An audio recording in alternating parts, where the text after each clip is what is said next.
Fórum Espiritual Mundial lá em Brasília, que aconteceu agora, o primeiro Fórum Espiritual, agora em dezembro, no início de dezembro passado. Já passou também para São Paulo e está vindo aqui para Campina Grande durante a programação da Nova Consciência e se estenderá até o final da semana que vem, lá no Shopping Iguatemi. Então, esse material temos não só objetos pessoais de Chico Xavier, mas filmes em que tiveram entrevistas, programas, psicografias, toda uma série de materiais que pertenceram a esse homem que foi e aliás, um grande exemplo de cristão aqui para todo mundo, não só no Brasil.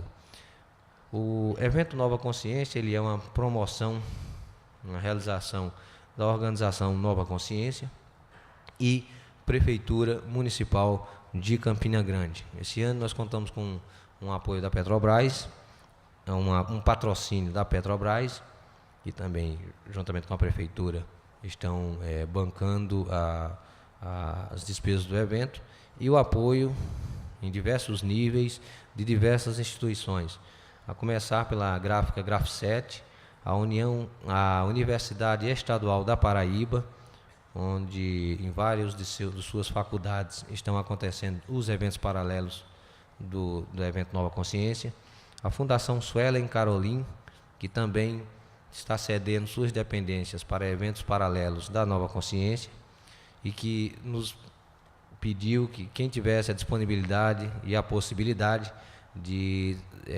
trazer alimentos não perecíveis, poderia trazer aqui para o teatro, nos entregar para ser posteriormente doado a uma instituição de caridade. A IPELSA, o Colégio Alfredo Dantas, o Convention Bureau, a revista Planeta, que já há vários anos, através de nosso irmão Luiz Pellegrini, dá uma imensa contribuição na divulgação desse evento nacional, a Unipaz, a TV Itararé e TV Cultura, que é a afiliada da TV Cultura aqui em Campina Grande, que está transmitindo momentos do evento Nova Consciência para a programação de toda a região, para toda a região, a Sociedade Teosófica Brasileira e a União Planetária, que transmite programas da Nova Consciência para cerca de 62 cidades em todo o Brasil, isso repetindo durante um ano, em várias TVs por assinatura, TVs comunitárias e TVs abertas. Pois bem, para essa mesa, essa temática, religião e educação construindo uma cultura de paz, eu queria convidar primeiramente ele que está vindo, participando pela primeira vez aqui do evento Nova Consciência, muito nos honra, um grande irmão, ele que é o pastor metodista Wester Clay Peixoto.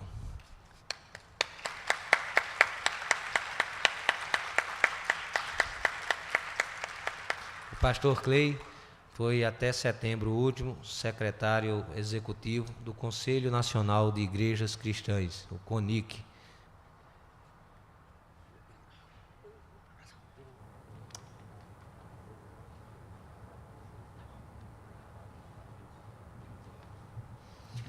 O pastor Clay, Wester Clay, como metodista, foi secretário, como eu disse, do CONIC, Conselho Nacional de Igrejas Cristãs, que é o organismo nacional mais representativo na área do diálogo ecumênico. E uma proposta que já praticamente mais de 20 anos, vem sendo construída, e tínhamos, antes do pastor Clay, um grande irmão, que é o pastor Ervino Schmidt, que é um pastor luterano, que durante vários anos esteve à frente da secretaria do CONIC, e é uma entidade que reúne, entre outras igrejas, a Igreja Católica Apostólica Romana, a Igreja Anglicana do Brasil, a Episcopal Anglicana do Brasil, a Igreja Luterana, a Igreja Ortodoxa Siriana, e entre outras igrejas. E mantém, durante 2 vezes, que ao menos que eu me lembro, houve uma promoção conjunta um apoio conjunto do CONIC em 2 campanhas da fraternidade, promovidas pela Igreja Católica. Foi no ano de 2000 e agora em 2005, se não me engano. E a construção desse processo de diálogo e a manutenção do diálogo ecumênico é algo que é bastante prazeroso, mas também exige um trabalho e um comprometimento imenso. E na figura do pastor Clay, como nós carinhosamente gostamos de chamar, né? Pastor Clay, nós temos um exemplo maravilhoso de uma pessoa extremamente abnegada e comprometida com a proposta. E aí, diante da realidade que nós vivemos aqui em Campina Grande, a presença dele muito nos honra, e eu sei que certamente virão outras vezes para ajudar em todo esse processo que localmente também tem grande repercussão. Pastor Clay, fora essa, também estará participando dessa mesa, mas ele estará fazendo uma palestra logo em seguida. Eu queria convidar ele, que não pôde, infelizmente, por problemas técnicos que tivemos ontem aqui à noite, provocou um atraso sério, significativo, e que terminou prejudicando nosso irmão do Movimento Internacional para a Consciência de Cristo, né? O Gustavo Dauster, a quem eu convido para também compor a mesa.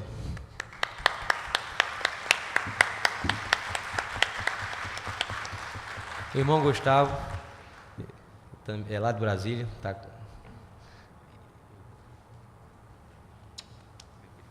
Já vai montar o material daqui a pouco.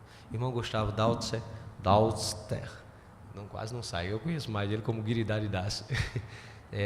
Também faz parte do Círculo de Cooperação da Iniciativa das Religiões Unidas, a URI, lá em Brasília, com quem nós trabalhamos juntos. E está vindo pela primeira vez aqui a Campina Grande participar do evento Nova Consciência. E agradecemos a todo a ISCOM e a Faculdade de Filosofia Védica, o Seminário de Filosofia Védica existente aqui em Campina Grande, o Seminário Nacional, que deram uma imensa contribuição e possibilitaram a vinda do nosso irmão Guiridari, do nosso irmão Gustavo, face os problemas financeiros que nós tivemos esse ano, que foram imensos, e nem poder nos comprometer com a vinda do irmão foi possível, né? Pela disponibilidade e a abnegação com que o movimento aqui participa e apoia o evento, nós temos muito que agradecer. Teremos ainda nessa mesa, aliás, 2 participações. Uma do senhor André Luiz Peixinho, que é representante e um convidado do Movimento Internacional, aliás, do Movimento Espírita. Ele vai chegar atrasado, um pouquinho atrasado, porque está num dos eventos paralelos lá do MIEP, mas estará aqui daqui a pouco. E o Sheik Ahmad Osman Mazlum, que é do Centro Islâmico de Foz do Iguaçu, que também está em trânsito, vai chegar um pouquinho atrasado. Teríamos a participação da monja Cohen, a reverenda monja Cohen, lá de São Paulo, do Centro Budista do Zen Budismo lá de São Paulo, porém ela teve problemas com a questão de avião, não ter conseguido vaga em voos, estava em fila de espera, não deu certo a chegada dela. Ela, chegando aqui em Campina, nós estaremos anunciando uma outra participação. E para encerrar nesse aspecto, falando em outras participações, na segunda-feira teremos à noite teremos uma pequena comunicação do monge Marcelo Barros, que também teria que ter feito essa pequena apresentação na abertura do evento, e que terminou sendo inviável por conta de uma demora na palestra que aconteceu. Afora os eventos aqui do teatro, só para verdadeiramente encerrar, nós temos agora acontecendo nos diversos locais, são 10 locais no total, as diversas programações paralelas. Então nós teremos agora no Colégio Alfredo Dantas de manhã o simpósio de terapias alternativas, aliás, holísticas, está a parte de palestras está tendo início lá, terá o transcurso à tarde. seminário sobre Reiki, também parte de palestra estará acontecendo hoje, agora pela manhã, o seminário sobre baralho cigano e um seminário sobre xamanismo. Afora esses eventos, nós temos eventos sobre cinema, que estará acontecendo logo mais a partir das 10 e pouco, aqui no Mini Teatro Paulo Pontes, no Museu de Artes Assis Chateaubriand, o 8º encontro, o encontro de astrologia, encontro nordestino de astrologia, na Faculdade de Administração, diversos eventos, o encontro de ateus e agnósticos, a continuidade do encontro dos irmãos cristãos libertários, o evento sobre Satya Sai Baba, entre outras tantas programações. E logo mais à tarde, teremos uma mesa aqui no teatro, que é a partir das 14 horas, e ao término dessa mesa, nós estaremos nos preparando para a tradicional caminhada que fazemos até o Parque do Açude Novo, o anfiteatro do Açude Novo, para o ato interreligioso, o ato macroecumênico. Então, a partir das 4 horas, terminando a mesa aqui, nós teremos a aglomeração dos irmãos do movimento Hare Krishna, como todos os anos fazem o Harirama, vem trazendo e alegrando a todos, e levará todo o público e todos os eventos paralelos estarão terminando nesse mesmo horário, para que possamos todos participar do ato interreligioso. Eu, de pronto, passo a palavra ao nosso querido pastor Clay. Obrigado, pastor.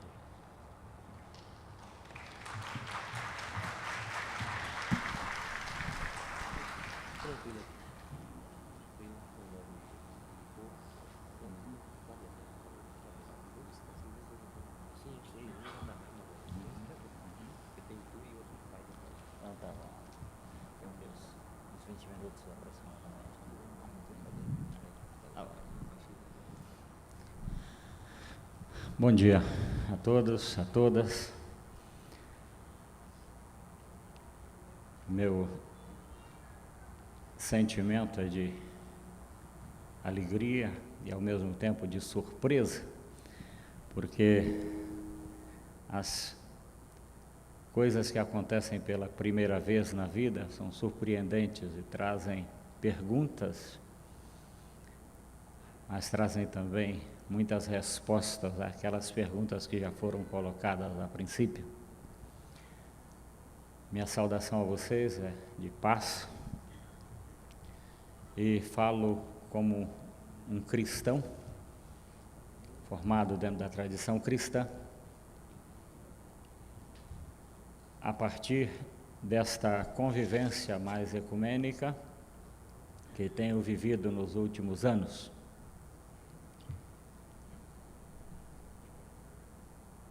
Como nós estamos nos situando dentro do campo das religiões, nós precisamos também ter a consciência de que há pessoas que não professam uma religião instituída ou conhecida.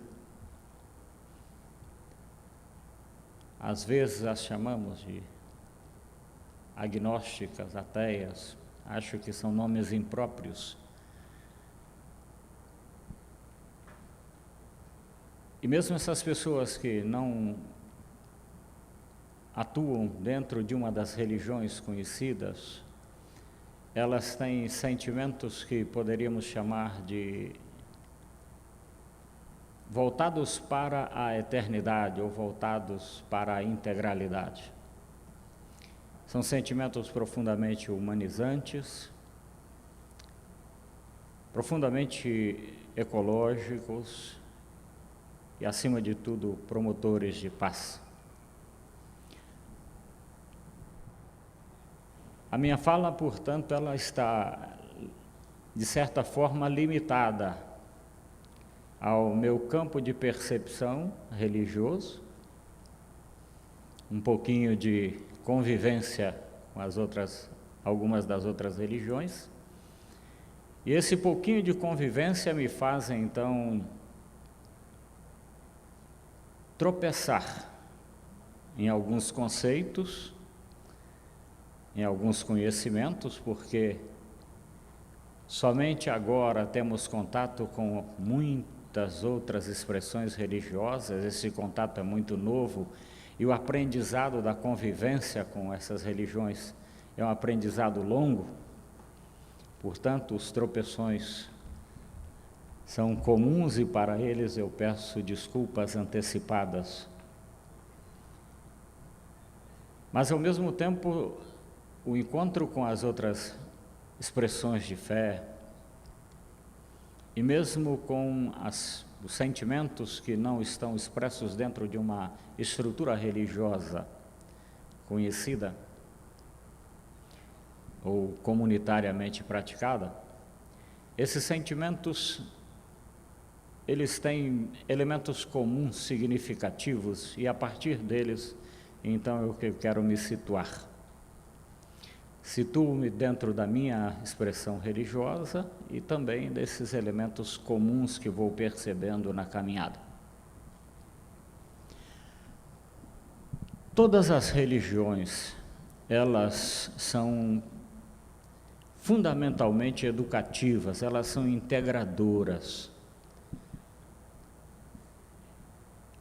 Ainda que elas tenham nascido por uma iluminação de uma pessoa, por uma revelação, ou como querem conceituar esse sentimento, elas só se tornam efetivas quando ganham reconhecimento comunitário. Por isso, todas as religiões são integradoras e em si educativas. Elas educam para a comunhão.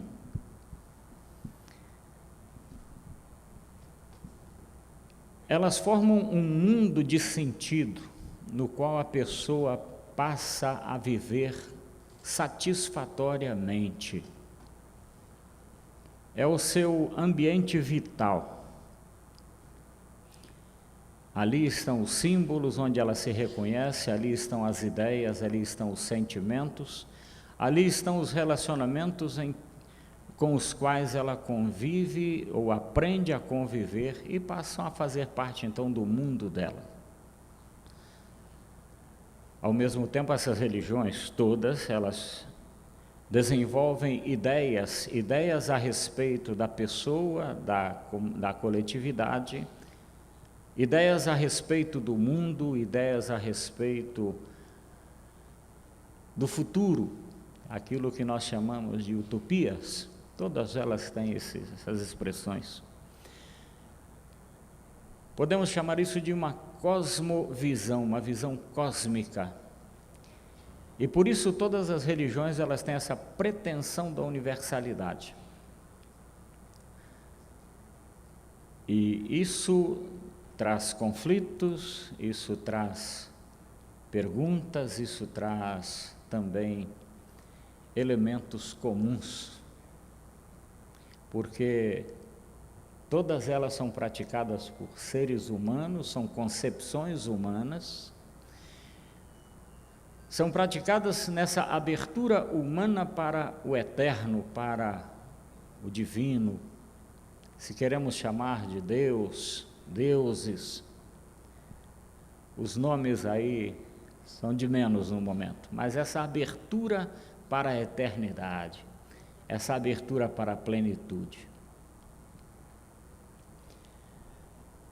Mas nós, como seres humanos, precisamos desses ambientes mais restritos para vivermos.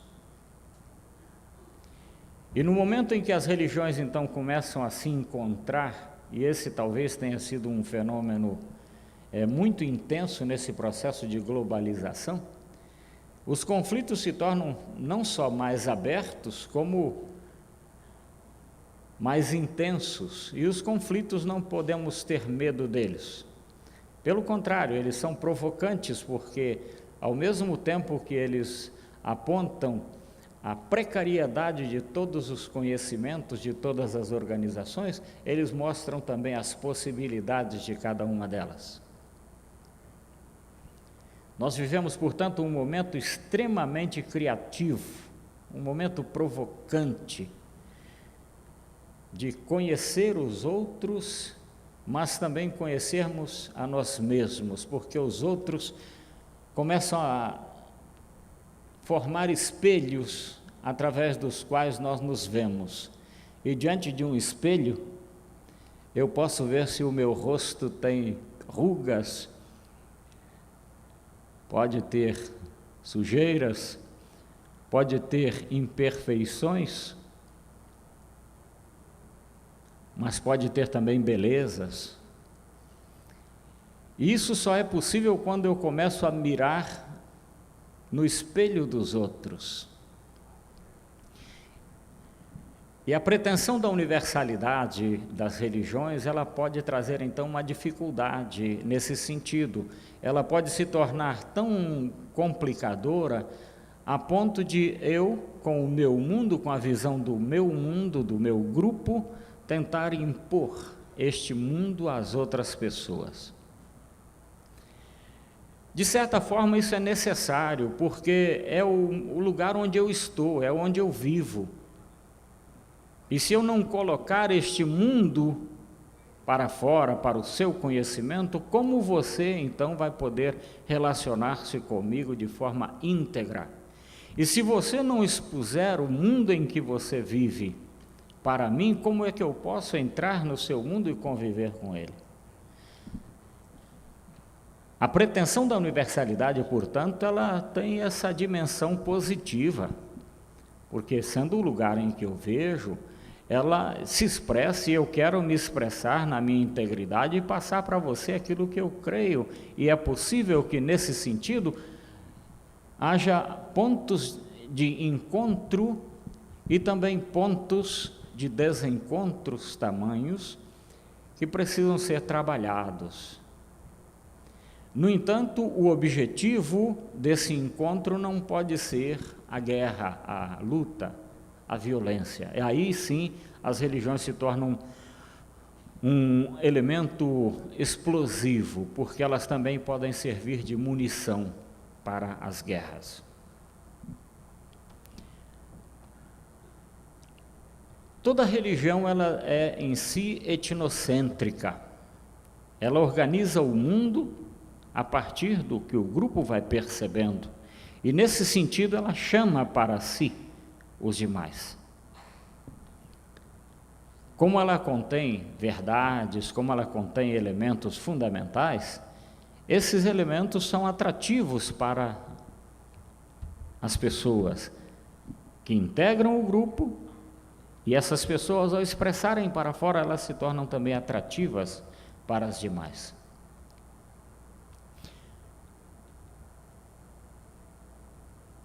E aí então vem um elemento que nós precisamos talvez refletir um pouco mais, porque esses mundos criados, essa visão de mundo que as religiões conservam e desenvolvem, essa visão de mundo está também cheia de elementos problemáticos, ela está cheia de ideologia, ela está cheia de elementos extremamente alienantes. E estes elementos alienantes são percebidos de maneira muito intensa no contato com os outros. A tendência então pode ser ou de defesa intransigente, ou então de abandono desses elementos. E aí nós podemos perceber alguns dos motivos para o trânsito religioso. Uma pessoa desenvolve um certo sentimento religioso, ao ter contato com outro grupo, percebe alguns elementos integradores e migra para esses grupos. Isso não nos deve parecer estranho, mas deve ser então provocante, porque o trânsito religioso ele pode ser motivado por N situações, principalmente essa da busca da verdade. Mas pode ser também motivado por algumas dessas ideias complicadoras que as religiões às vezes introjetam. As religiões, elas desenvolvem elementos fundamentais que nós podemos chamar de universais éticos. E aí talvez esteja um dos pontos onde nós mais precisamos trabalhar a nossa educação. Dentro dos nossos ambientes religiosos ou fora deles, os universais éticos ou universais humanos. Sentimentos como o amor, a justiça, a solidariedade, são elementos comuns e próprios de todos os seres humanos. Lendo alguns dos livros sagrados e conversando a respeito das tradições religiosas, eu tenho percebido alguns desses elementos referenciais. E são a partir deles que nós podemos então travar um processo educativo altamente pacificador. Altamente pacificador. Estes universais éticos ou os universais humanos.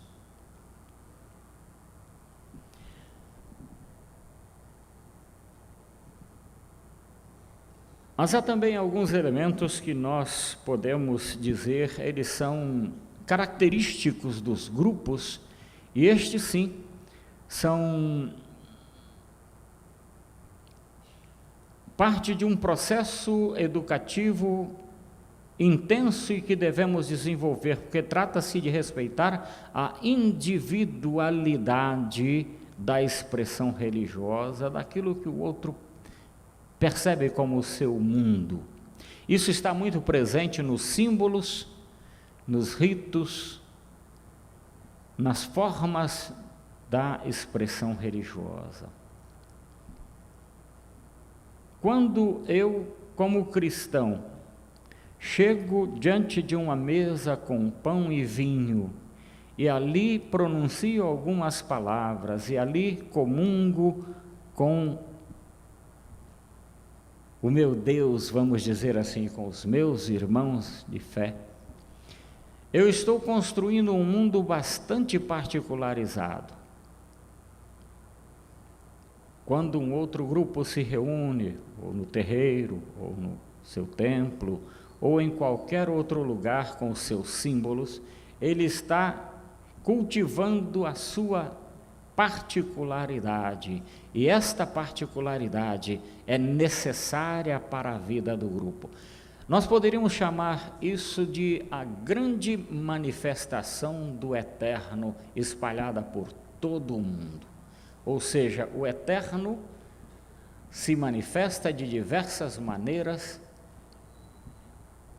e essas maneiras são apropriadas para todos os seres humanos.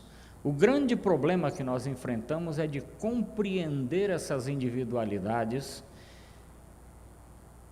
e cultivá-las e cuidar delas como expressão do eterno. Com isso, eu estou dizendo que eu não preciso assumir uma determinada religiosidade porque ela é diferente da minha. Necessariamente não.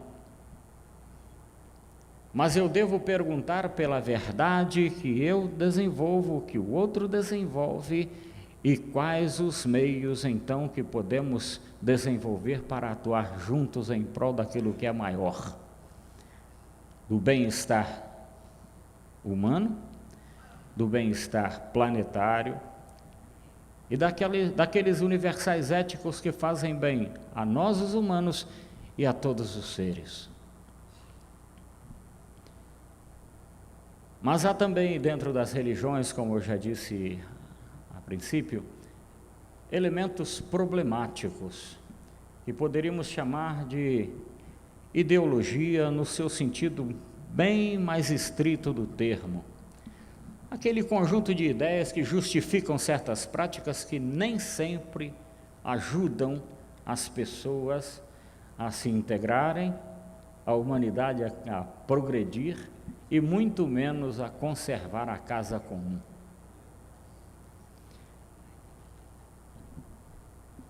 Isso está ligado a muitas das práticas, se eu posso falar aqui de dentro da minha expressão religiosa, da quantidade de ideologias que o cristianismo desenvolveu e tem desenvolvido que não são benéficas para a humanidade. Nós temos que dizer também de práticas que as religiões às vezes desenvolvem que são extremamente desumanas. e que muitas vezes são elementos que elas mesmas desenvolveram ou introjetaram e que fazem mal às pessoas, fazem mal aos grupos, fazem mal principalmente ao ambiente. Com isso, nós temos então um processo educativo muito intenso a desenvolver. E isso só pode ser feito mediante o encontro desses diferentes. Porque no momento em que, no diálogo que você estabelece comigo, no diálogo que nós estabelecemos, e que você aponta para mim os meus elementos problemáticos, eu devo mastigá-los, eu devo experimentá-los e colocá-los na prova do conhecimento mútuo que nós temos, porque a busca da verdade se torna então extremamente produtiva nesse sentido. Eu devo perguntar para mim se aquilo que eu desenvolvo corresponde com a verdade, e a verdade não é a minha, não é sequer a de 2 ou 3 ou 4 agremiações, mas a verdade ela corresponde a um sentimento de bem-estar humano, aquilo que todas as pessoas sentem como bom, belo e sábio. Um dos nossos pensadores cristãos de algum tempo atrás, ele desenvolveu uma frase que poderia nos tornar mais claro esse elemento, que os cristãos em si, ele está falando dentro da perspectiva cristã, e nós poderíamos dizer isso de uma maneira muito mais ampla, que devemos desenvolver um sentimento mais ou menos assim: naquilo que é essencial, mantermos a unidade. Naquilo que não é essencial, ou seja, naquilo que não corresponde ao sentimento de todos os humanos, manter a liberdade. A liberdade é o reconhecimento da diferença do outro, né? Mas o outro também é humano, então há elementos comuns que eu e ele sentimos igualzinho. A dor, a saudade, a alegria, são coisas que nós sentimos iguaizinhos, né? A dor que eu sinto ao me machucar ou a ser ofendido é a mesma que você sente, tá? Esses elementos são comuns, e são comuns a todos. Mas há elementos que são particulares. A forma como você cultua, como eu cultuo, como outro cultua, é uma coisa bem particular. Nesse sentido, a liberdade é o reconhecimento da diferença do outro, né? O espelho não corresponde à minha imagem, né? Mas em tudo, a terceira parte da proposição é esta. A primeira, no essencial, unidade, no não essencial, liberdade, mas em tudo, o amor. Em tudo, o amor. Em qualquer relacionamento, o amor. Esse sim é integrador. Esse é totalizante. Esse é absoluto. Isso significa que em todos os sentimentos, sejam eles de aproximação ou de diferenciação, eu devo ter o cuidado com o outro, porque o amor me motiva a cuidar do outro. Devo ter cuidado e não agir de forma destrutora para com ele. E vice-versa, o amor não é um gesto de mão única. O amor é de mão dupla, ou tripla, ou pluridimensional. O amor é esse processo que nós construímos juntos. Eu creio que tem razão o pensador judeu quando ele diz que nós não temos amor para dar ou para trocar com ninguém, que o amor nasce no relacionamento. O amor brota da relação de sujeitos da relação de uma pessoa inteira, íntegra, segura de si, de um grupo inteiro seguro de si, dono da sua identidade, com outro grupo, com a outra pessoa dona de si, livre e inteiramente autônoma, mas que se dispõe a relacionar-se. Nessa relação vai aparecendo um espaço que é o espaço da convivência. Esse espaço da convivência chamamos de amor. Talvez aí esteja o nosso grande desafio educativo: educar para os espaços de convivência, educar para o amor. Quais são esses espaços de convivência? Nós não podemos aqui dizer este ou aquele, não. Acho que no processo do diálogo vamos descobrindo que nós nos sentimos bem ao encontrarmos uns com os outros e a primeiro conversarmos. Segundo, a trocarmos algumas lembranças. Terceiro, de frequentar a casa um dos outros. Daí, então, os relacionamentos vão se tornando mais intensos. Acho que esse processo é que precisamos desenvolver. Primeiro, o processo da conversa. O segundo, da troca de elementos simbólicos, né?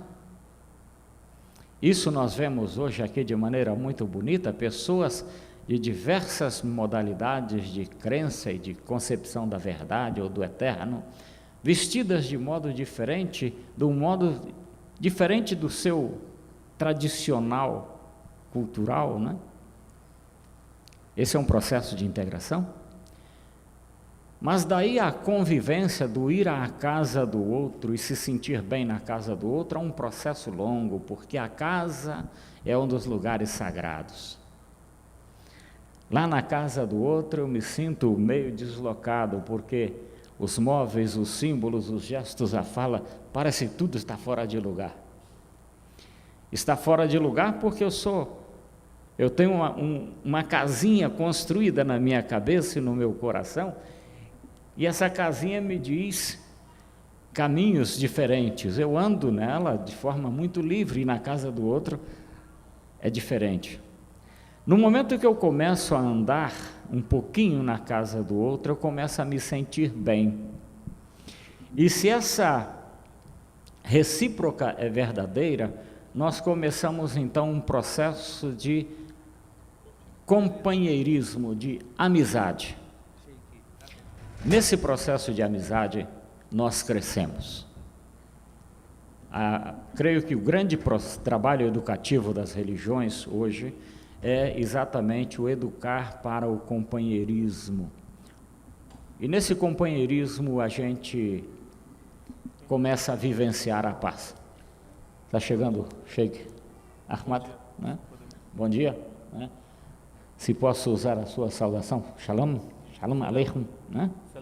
Salam, salam, Shalom, salam, palavra bonita, né? A casa do outro, então, quando começa a se tornar a minha casa,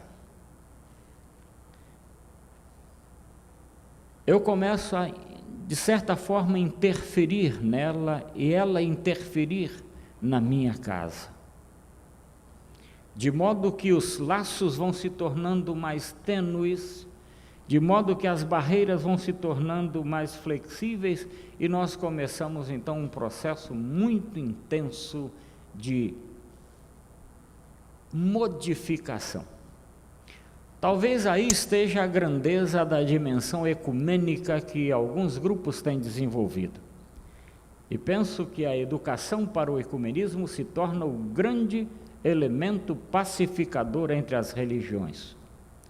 E quando falamos de ecumenismo, temos essa visão integradora da humanidade, da casa comum, da oikos, da eco, que é fundamental para todos nós.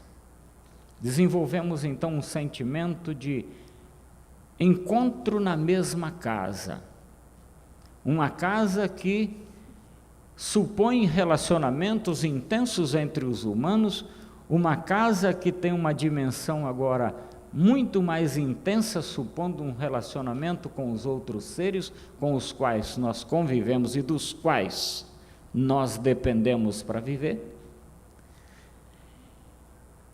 E quando começamos a conviver bem nesta casa, vai aparecendo entre nós um sentimento de grandeza, um sentimento de eternidade que, falando da minha percepção religiosa particular, chamo de Deus. É no encontro com os outros, é no encontro com essas grandezas cultivadas em todos os seres que Deus se torna manifesto. Com isso, o nosso processo educativo se torna fundamental, porque precisamos primeiro nos compreender, nos entender. E esse processo de entendimento é um processo educativo longo, porque trata-se de encontrar com o outro na sua casa, no seu jeito de ser.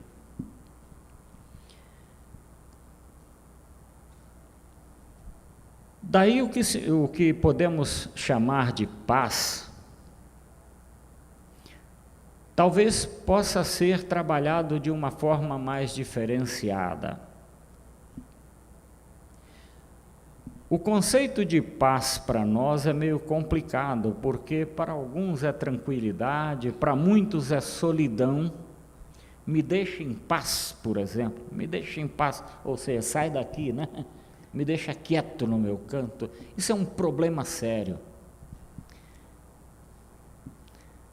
Algumas religiões desenvolvem um conceito de paz, e me permita, Sheikh, se estiver errado no meu chute agora,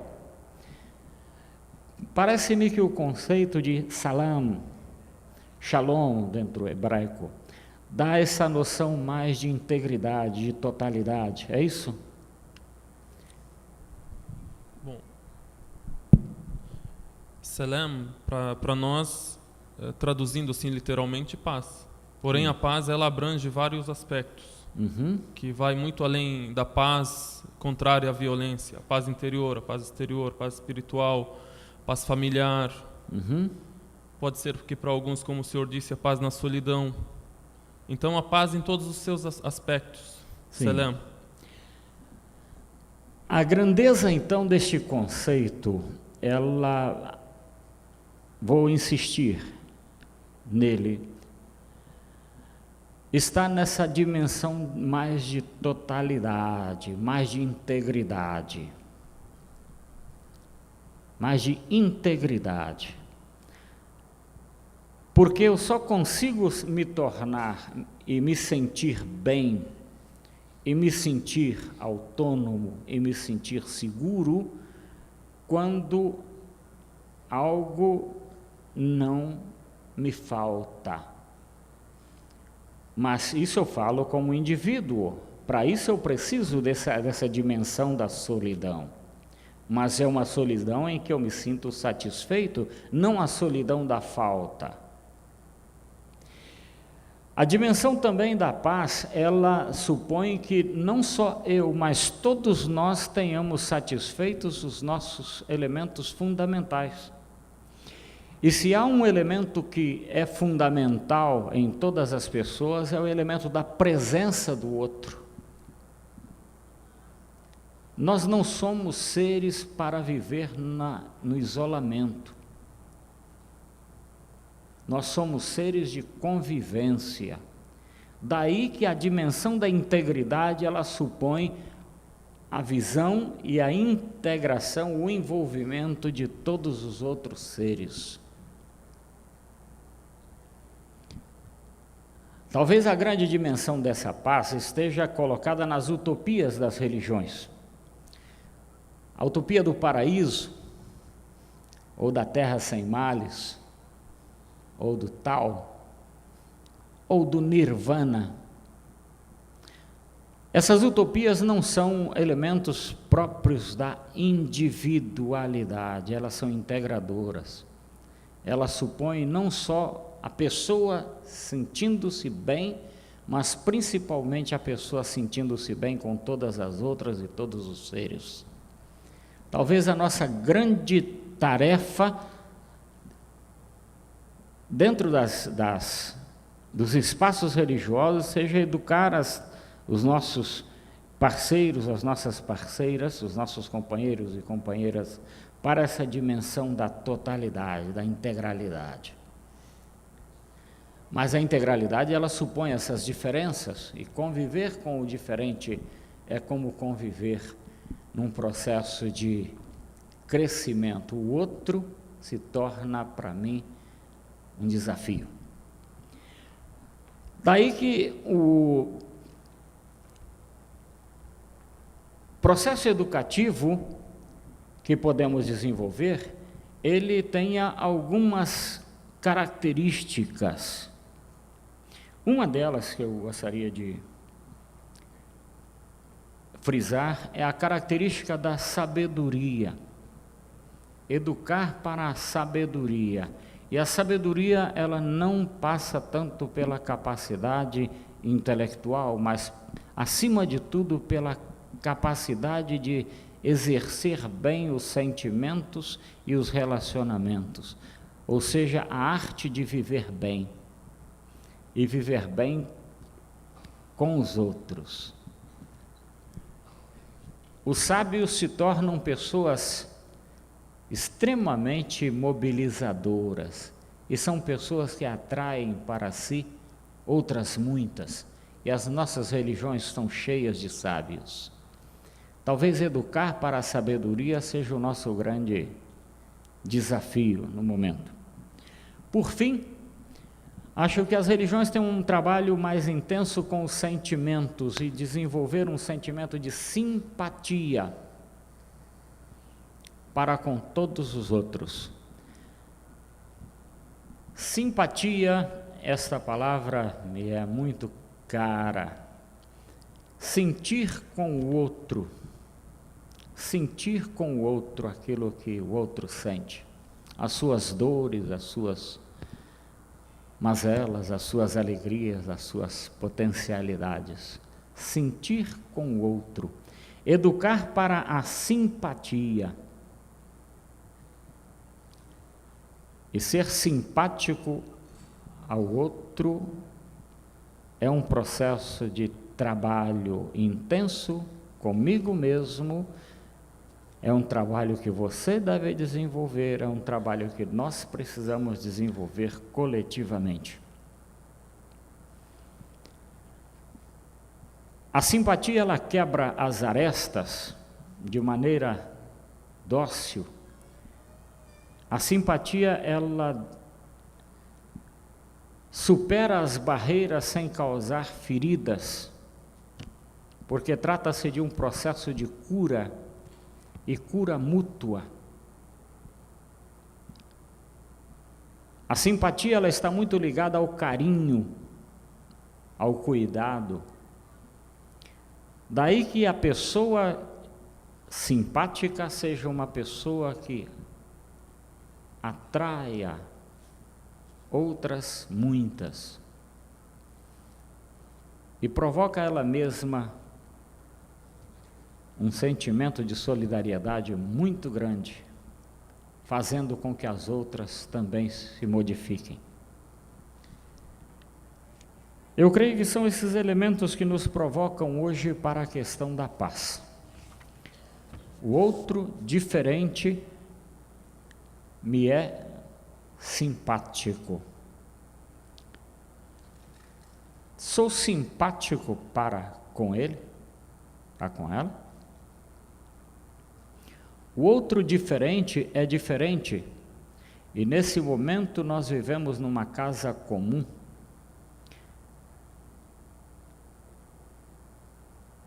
Sou capaz, ou somos capazes de conviver ecumenicamente. A ecumenicidade é essa arte de conviver dentro de uma casa comum. Educar para a questão ecumênica se torna hoje o grande desafio.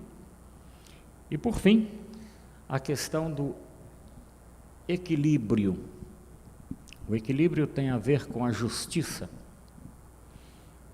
As relações devem ser justas e fundamentadas na verdade.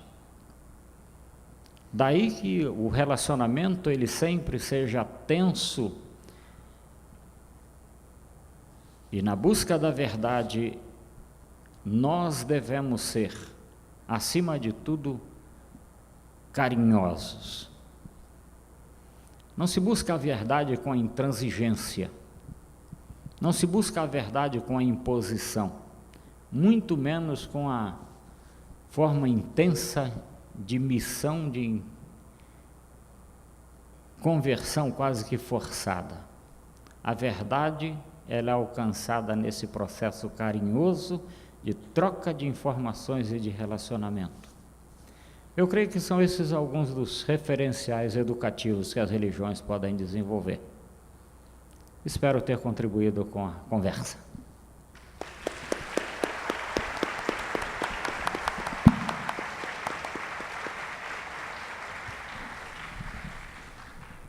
Bom dia, Hare Krishna.